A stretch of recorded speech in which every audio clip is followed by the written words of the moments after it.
Am I the a-hole for continuing to split the bills equally with my fiancé? My fiancé, 27 female, and I, 34 male, have been together for about 4 years. We met in college when she was a senior and I was in grad school. We moved in together after she graduated and got a job. At the time, she was making about $75,000 per year while I was making $18,000 per year. We discussed our finances before moving in together and came to the mutual agreement that we should not mix finances and split the bills equally. The rent and utilities was split in half. When it came to groceries and outings, sometimes I would pay for it and other times she picked up the bill. It wasn't exactly equal, but close enough that no one kept track and complained. This also meant she built up a healthy savings and had disposable income while I was living paycheck to paycheck. But I didn't complain or even felt any resentment at all. The way I figured it, she worked hard for her degree and job, so she deserved every penny. I also knew my payday would come when I graduate. My payday came sooner than expected, as during my last year in grad school, I stumbled across a long-term problem in my field and came up with a solution that I turned into a patent. The process of building a prototype, testing, and patenting was very expensive, so I barely ate that year and lost about 20 pounds. I threw everything I had into it. When I got a patent pending designation, I showed my professors and one of them hooked me up with someone in the industry. They hired me a month before I graduated and licensed my patent. I've been at my job for a little over a year, and in that time, I've made 7 figures in combined salary and licensing fee. We still live in the same apartment. It's in the middle of our work and right in the heart of the shopping and restaurant district. I still dress the same, but I do have a nicer truck. Nothing crazy, just brand new. The rest of my money is either in investments or working on my next patent project. Which brings us to my problem. Recently, my girlfriend brought up the idea of me paying more of the rent and utilities according to a percentage of our pay. This means I would be paying almost all of everything. She said it's only fair as I make so much more. And I countered, how fair is it if I'm paying for almost everything now, when we split things equally when she was making more? I pointed out our housing and lifestyle hasn't changed at all. So it's not like she's burdened by the cost of living. She keeps on arguing about equality and I argue about equality too. But apparently our definition of equality is different. Am I wrong for sticking to our original terms? Answers to common questions. I don't know how to update besides editing, so here it is. 1. My girlfriend is not a terrible person. I was around 185 and dropped to 160s. Most people didn't notice that my clothes were looser. As I spent most of my time studying and working my job than working on my patent, we didn't spend that much time together. 2. I never brought up the lack of money and food because I don't complain. I ate at home with her but didn't eat anything outside. I sucked it up, so it wasn't her fault. 3. Besides this disagreement, we have a good relationship and she's a good person. 4. Some DM me about patent procedure and cost. It's complicated, so do your own research. What I did was file a provisional patent application. It's not a full patent, but it protects my design so that I can show investors without worrying about them stealing my idea. When you get a provisional patent, you can legally use the patent pending terms. I filed as a micro-entity, which costs under $100. I'm not sure of the cost now since it's probably gone up. Once I was sure my design was marketable, I filed for a utility patent. This costs about $15,000 including attorney fees. Once again, I filed as a micro-entity. I had to borrow money from my parents and went on a diet, but it was worth it. Now for the comments. I just want to be clear. You were making $18K a year. She was making over 4 times your salary. You were literally starving because you could not afford food.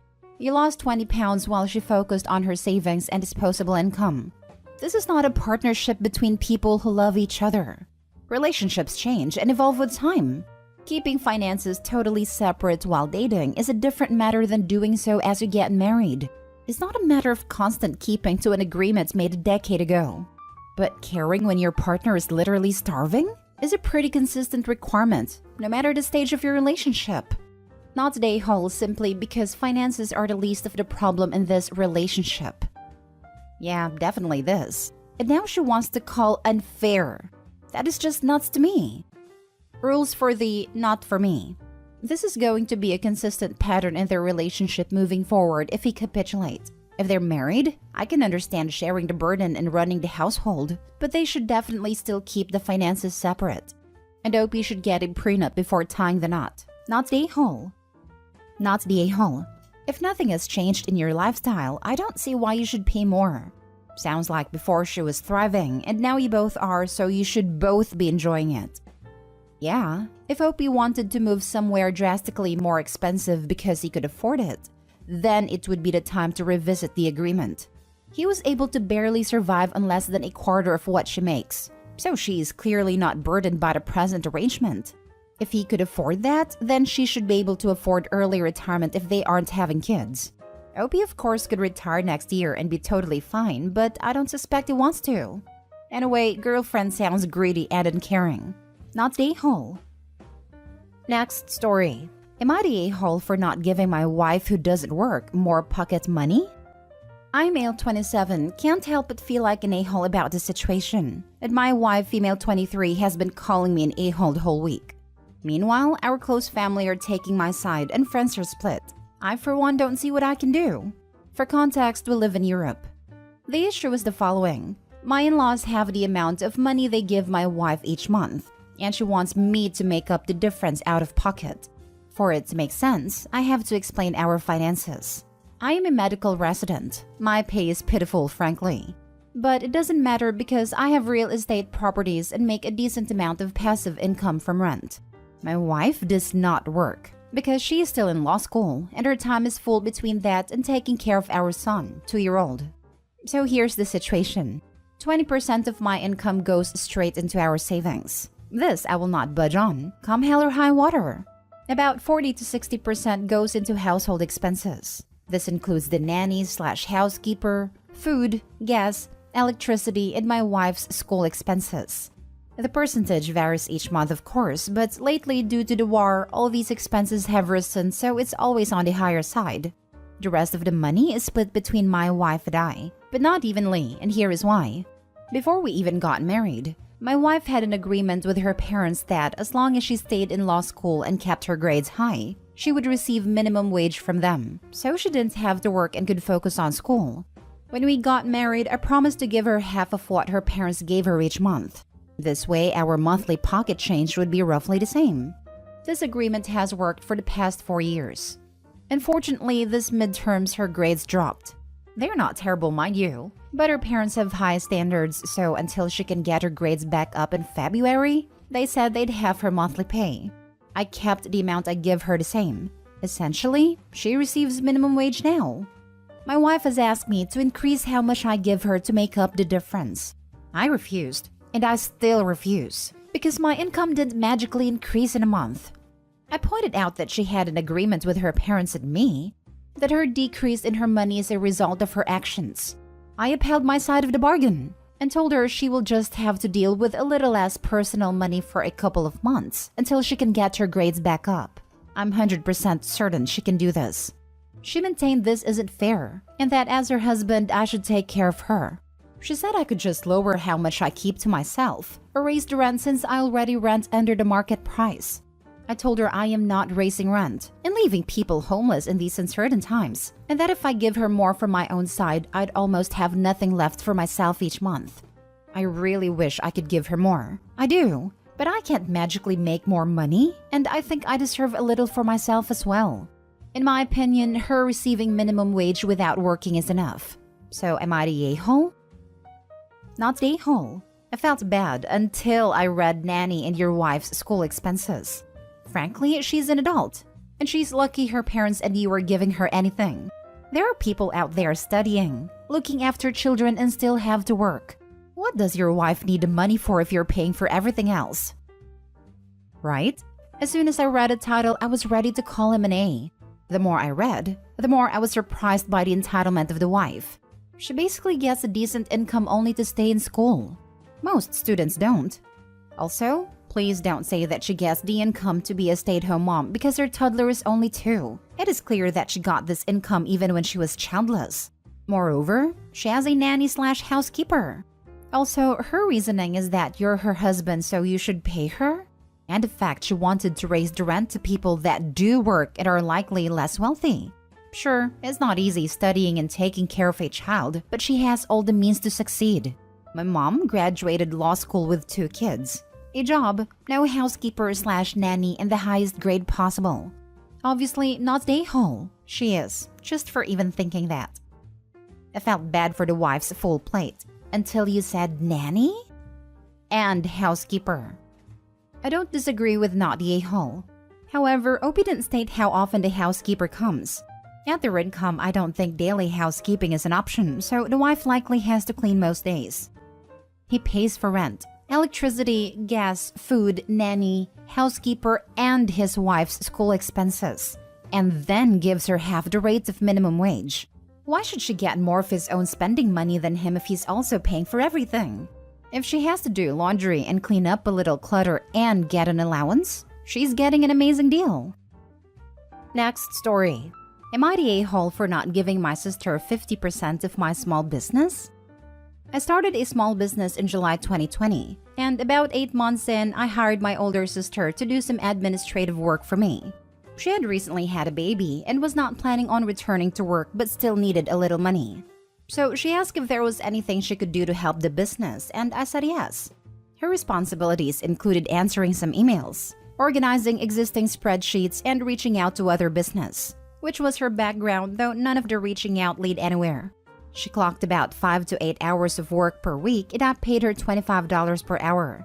I still created a product for the client, answered follow-up emails from the client, handled the financials, and ran the social media and website. About a year in, we decided to do a rebrand. We hired someone to make a new logo, and I built a new website. About 5 months before the launch of the rebrand, she asked if we could get something in writing, an employment contract. It also expressed an interest in owning a part of the business. I told her we could definitely get something in writing, and I would think about a part ownership. 3 months later, I suggested a 70-30 split, to which she disagreed. She said she was looking for a 50-50. I said I was definitely not comfortable with a 50-50, and the highest I would ever go would be 51-49. She responded with, "What's the point of being part owner when your decision would still be the final say?" Again, I told her I would think about it. 2 weeks before the launch of the rebrand, I was talking to my husband and made a comment about having to give her 50% to keep the peace. He advised me to write down my financial contribution to the company versus hers. Obviously, the financial, let alone time commitment, was staggering. I presented her with a spreadsheet of tiers to buy into the company, 10% for free, and then tiered payments all the way up to 49%. She was very angry, saying that I had blindsided her, betrayed her, and even went as far to say she built my business. I've apologized for not bringing it up until the week before the launch, but she refuses to speak to me. She refuses to come to family Thanksgiving or Christmas, and it's tearing my family apart. Now for the top comments. Not the a-hole. She was an employee. You paid her a wage to do a job.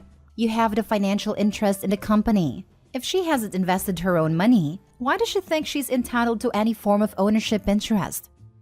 Oh goodness. Why in the world did you offer her 49%? This is where you let it get cloudy because she's your sister. She did hourly work for an hourly wage. I would take all of that off the table. If you want to sell her some interest in the company, go ahead. But you already got a taste of what this will be like. Exactly. Had this been anyone else asking for a share in the business, would Opie have done this? Not the a-hole. And if she feels this entitled now, how will she be like if she gets a share? Opie should completely sever business ties with his sister. Edit, and if greedy and entitled sister still has access to any of the systems, email/website accounts, bank access, etc., kick her out immediately and change passwords. Secure those things before she helps herself to them or make a mess in there. You know she'll hide behind family to avoid prosecution. And if you're feeling this badly about not giving her shares that she hasn't earned, I doubt you'd file charges against her if she steals from you or ruins your business's reputation. Yep, employee share ownership is a thing some businesses do where I live, but I can tell you now that I wasn't given 50% of the shares.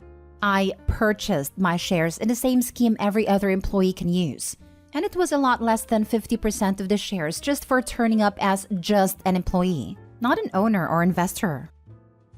Last story. Am I the a-hole for not continuing all of my grandmother's tradition by not paying for my cousin's college housing? My grandmother passed away this summer, and in her will, I was left a small home in the college town that I live in. This house was where I, as well as my siblings and some other members of my family, lived while we pursued our degrees. My grandmother made rent equal to expenses plus a bit extra to cover regular maintenance. It was a stellar deal for college, and it holds a lot of fond memories. I feel very fortunate to have received this house and intend on continuing her legacy with the space. I have told my family, there are 4 remaining cousins who are not college-aged yet, that I intend on continuing renting the house out at cost to family members if they chose to pursue a degree at the college where this house is located, or if they choose to take a job in the area during their college-age years. Here is where the dilemma comes in. When I made this announcement, I received a call from a cousin who is currently attending a different college that is nowhere near the home I inherited. She wanted to know how much I intended on sending her for her housing when she moved off campus next fall, as my grandmother did give some money for her grandchildren who chose not to go to college where the house was. Not nearly enough to make the deal that the house was, but from my understanding, it was equal to a couple $100s a month. And when I told her I was not planning on sending any money for her housing, she went off screaming that I was disgracing my grandmother's legacy, and that grandma would have wanted me to fulfill the entire legacy of college housing generosity. I am not a wealthy person. I did not receive any money in the inheritance, just a house. And even that, I have had to spend a fair amount of money in repairs to get home back to the prime condition, as non-family tenants had moved out during her passing, and they took advantage of the lack of supervision during the legal red tape surrounding the house. So I told her that even if I wanted to fulfill the whole legacy, I didn't have the money, and that was it. Now I have family members calling, stating that I am now forcing their children to choose this school near the house when everyone else got to choose. I feel guilty, but it's not like they can't go to another school. They will just have to pay for 100% of their housing. Am I the a-hole? Not the a-hole. You are carrying on a part of the tradition that she left to you, period.